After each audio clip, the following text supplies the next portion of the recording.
Welcome back to the channel, ladies and gentlemen. Today is envy. I'm going to be talking about envy. It's a term that's existed for a long, long time, and it's weirder when it comes from someone close to you. It can be your close family member or your partner. And in my case, it was from, some people like everyone else, but for me, it was from my parents. I didn't understand the term even love and what it was, but the way that they structured it was in a way where it was transactional and asset based, and it was seen as how much will I sacrifice for you? That's how much I love you. And words were important. What kind of words that they use were important to how they described caring about someone. Words, I learnt, are not very important. The actions, what you do from time to time, when there's not going to be any return, is when it shows real love. And that's kind of unconditional love. When I was young, like as a child and teen, I didn't know what love was. And that's kind of normal. I had to do a lot of journaling and a lot of reflecting from myself to learn what feels natural, what feels healthy, and how could I describe love, the one that I'm feeling inside. Because on the outside, when you look at it, it's very strange. It's very, very complicating. It was complicating for me because there was so many different versions of love that I would see on the outside. And the version that my parents gave me is they showed me their version. And the way that they presented it was very shallow. So I started trading that is related to this when I was about 15, 16, when I first started being interested in trading. I was looking at trading stocks, here and there looking at Forex, and mostly focused on things that are companies and the balance sheets of each company, and what was important in the principles of trading, what patterns I could dissect, and how I could use it as an understanding of what the price will do and how it will behave over specific periods of time. And there's a lot of things that I picked up, and a lot of things that are both traditional and my own patterns and my own analysis of what's going on, what's actually going on in trading. And with different commodities, different stocks, and different avenues of assets being traded. So one of them was commodities, one of them was stocks, one of them was cryptocurrency, and those were the main source of things that I was looking at.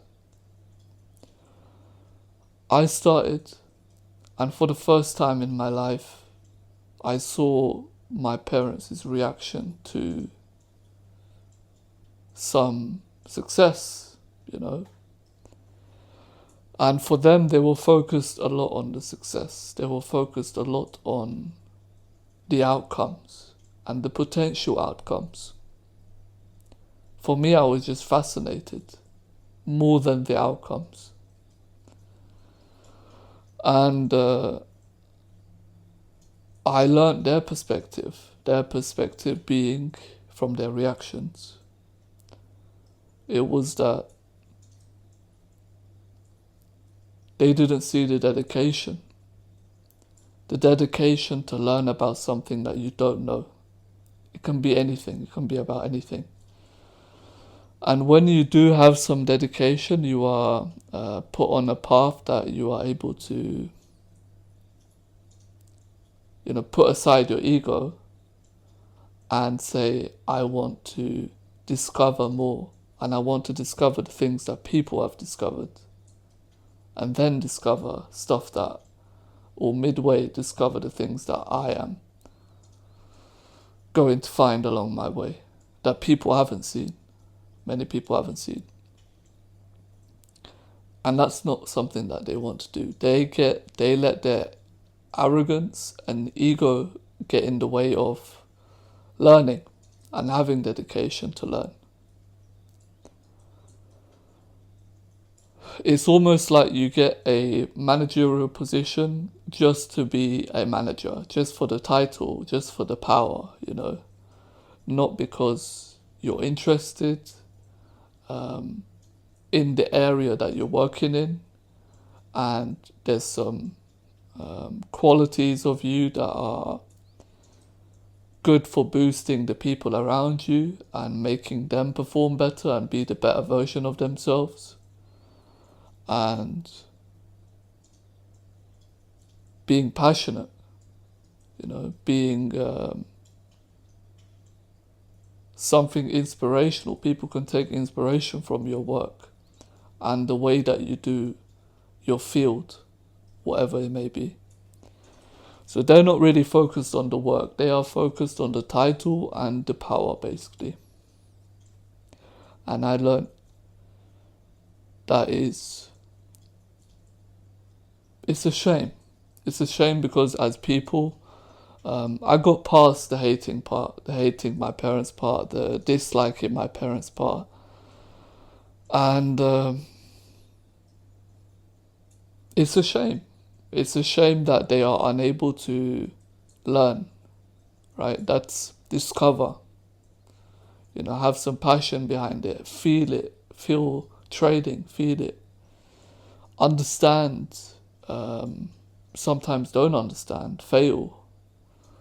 These kinds of things, they help you to build your understanding of the landscape around you, And this is not something that they are interested in. It's not something that they put time into. They say a lot of words, like they're very interested in this and that. They say a lot of ifs and buts, like how Max Verstappen would say, if my mum had balls, she'd be my dad. And these kinds of ifs and buts, and I would have done this if this person was like that, or in this scenario I would have put £10,000 into this asset and I would have made it double, and I would have taken it out because I already know that it wouldn't grow anymore. So the background that my dad has is he's a CCTV operator, right? And this guy has done no research about the things that he's investing into. He doesn't invest into really anything. But if he were to invest, which he wanted to, he was very, very arrogant. He was very, very... And, we all have arrogance inside of us. When we're young, all of us got too much ego. All of us talk like we know everything when we know very little. And that was one of his case, except that he's a grown adult, And he would talk with my mum in the living room about how he would do so much better and that his performance would have been triple, 5 times whatever profit or whatever opportunity that I lost. And that made me very disappointed. I mean, I already knew that my parents are not very, very, sometimes gullible, definitely. I knew that from like age 10. And I knew there was a lot of manipulation, a lot of bullshit, a lot of, trying to confine you to the role that they want. A lot of comparison they would do when I was a kid and a teen. But I didn't know that they were going to be like this, chasing success, even the success of their own son, and wanting to have it for themselves and have that power for themselves. So that obsession was what shocked me, because in the past I haven't seen any moments where I was getting adult success, I had success, success as in, having a good play that I was in at school, and that was successful. But it wasn't adult success. It didn't mean that just because I was one of the best actors in my school at the time when I was in primary school, or one of the best in maths in my school, definitely. At the time, I think I was like second or third in the entire school. I remember having like competition between who was first and second, or the guy who was first actually, it was Anthony. I remember him. And it wasn't so instantly applicable in the adult world, pretty much. So there was no reason for them to chase that success from me. So this was the first time that I had an actual tangible adult success, a taste of it. And I saw like piranhas, they would be very, very, very changed behavior, altered behavior, and very some disturbing things definitely as well. Not only jealousy, but some disturbing things from my mum. I would try to sleep, for example, and my mum wouldn't let me to sleep because she wanted me to trade. She wanted to put her own money in as well, so that when we would take the money out, that she would own the money. That's why she wanted me to trade. And keep in mind, I'm at that time, I think I was 21 when I was trading. And my mum literally stopped me from sleeping. Honest to God, swear on my life. And it's surreal. It's surreal because you're still kind of a teen. I'm still growing, at the age of 21, still very much in the growth stage. Doesn't mean I'm stupid and I don't know what I'm doing. It just means that I need peace. I think peace is very, very important. You should not pressure anyone ages 18, 20, 21, 22 even, and 15 years old.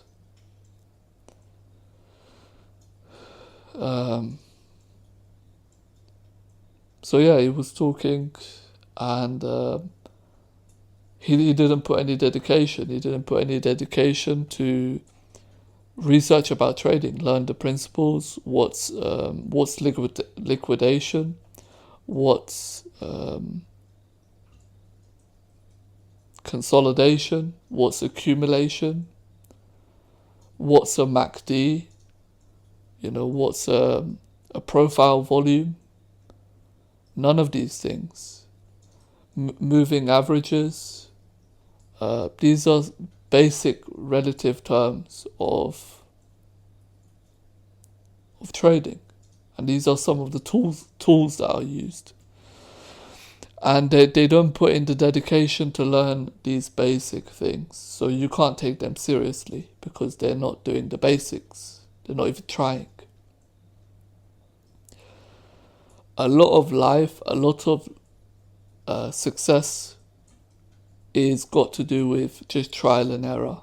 You need to be okay with failing, and then understanding you failed, okay?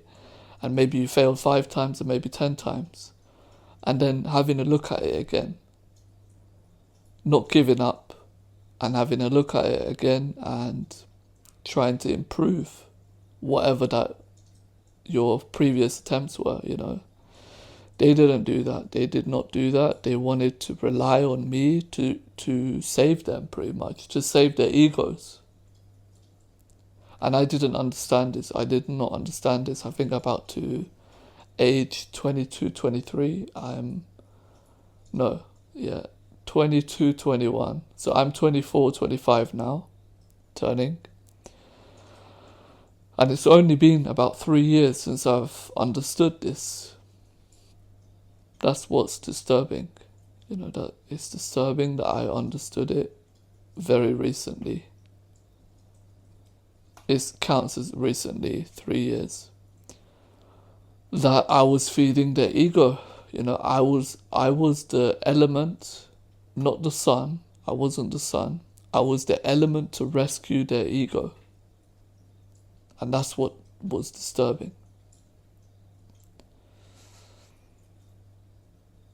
And in the moment, I was focused on how I was feeling. In the moment, I was focused on explaining, what is this? What is that? What is a limit order? What's a market order? And what fluctuations are there? What's connected with what? And I was learning too. I was also in the learning boat. It's just that I knew way more than my parents did. Way more. It was nowhere near.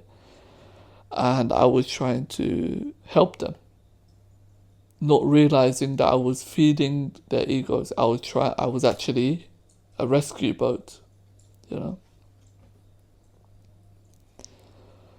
rescue boat for someone's failures. And I'm okay with rescuing other people that I care about, but I'm not okay with them not having the dedication to survive and thrive, essentially. And that made me think about what I'm actually doing in my life. Do I want to be around these people? Do I want to be the saver of the Titanic? I don't think so. I think if the design is flawed, then it should sink. I don't think if I'm in the captain's seat, not because I want to be a captain, certainly not in that case, but because I was inspired, because I was interested, intrigued, I was analytical, I was good with analytical work and patterns. I thought that would be something that I'd enjoy, And when I was next to them, it was felt like a job. It didn't feel like I was enjoying it. And that's how it was. It means that you don't, as the captain, you don't have to save the ship, because the ship that they have designed is flawed. If it's flawed, it deserves to sink. Doesn't matter even if it's your parents. I believe the ship deserves to sink. And the kind of mindset that they have is, because you're my son, because you're my daughter, because you're my uncle, you should save me. That's why. Because we're blood related. Because we lived in the same house. You should save me. And I disagree with this. I fundamentally disagree with this. And that's how it turned out. That's my life right now. Away, free, and not entertaining these people's egos in that sort of way. And the way that my dad saw it was, he saw it in a way where he can be more manly and he can have more power and more authority over his wife, my mum. And that my mum would start treating him better, because she was treating me quite good when I was sometimes earning very good money. And there was some sparks, there was a lot of interest. And it was poisonous. It wasn't good interest. It wasn't authentic interest. It was, how can I use you interest? And my dad is open to being used. My dad wants to be used as long as he's relevant. As long as there is the perception of love. Hence is the reason why he was in a relationship with my mum in the first place. Because she fed him, she fed that monster. And he lost his way, he lost his life, he lost his passions, he lost his connections, all of it. And that's a lesson that I'll never forget in my life, 100%.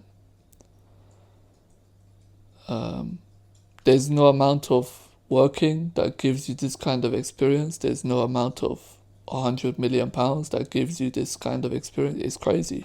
It is actually crazy. This experience is like a real life movie, genuinely is.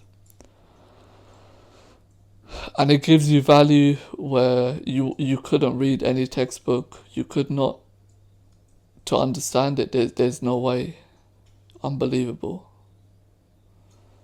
And it taught me how to be myself, which is great. It taught me how to keep my ego in check, because the way that their life ran was their ego was inflated. They just wanted to do instead of dedicating to do. Hence they would envy if you had some success.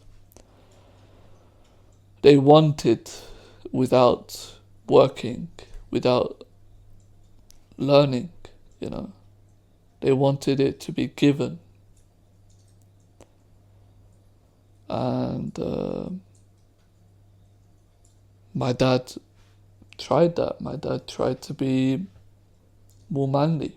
He tried to grasp into being valued in the family. Genuinely, I'm saying this.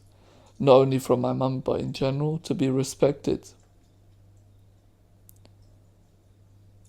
If he would trade,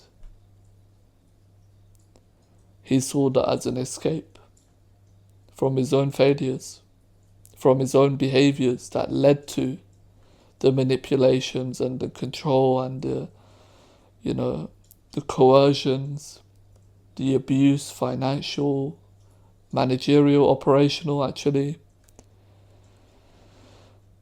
That's what it would lead to. And instead of looking in the mirror and saying, look, I'm going to change the way that I am on a regular basis, I'm going to change the way that I dress, the way that I shave, he chose that path. And that was poison. That was poison to my field of trading. I looked at trading differently. I felt differently when I was trading. I felt like the environment was very, very artificial, The learning wasn't being made in the artificial environment. You can't learn very well when you've got people that are not interested, they're not curious about the subject, they're just curious about what you can get out of it. That's when you lead to a lot of failures. And just not enjoying it. Everything in life, no matter if you make money or if you make a lot of relationships, if you make a lot of power, a lot of, good food, great food, if you're cooking, you need to be interested in it. You can't just think of, I need great food to make great food. And that's it. Thank you for watching. I hope that you can see the envy of people and you're not angered by it so much. You're allowed to feel however you want to feel about it. But I learned later on that the anger is not what defines it. What defines it is how you react to it, how you shape your own life. That keeps that in mind. Keeps in mind that people can be envious. And how you're gonna feel about it. What are you gonna do? Where are you gonna live? What is your lifestyle gonna be? To not be like them and to have that kind of environment out of your life. Thanks for watching. and I'll see you in the next.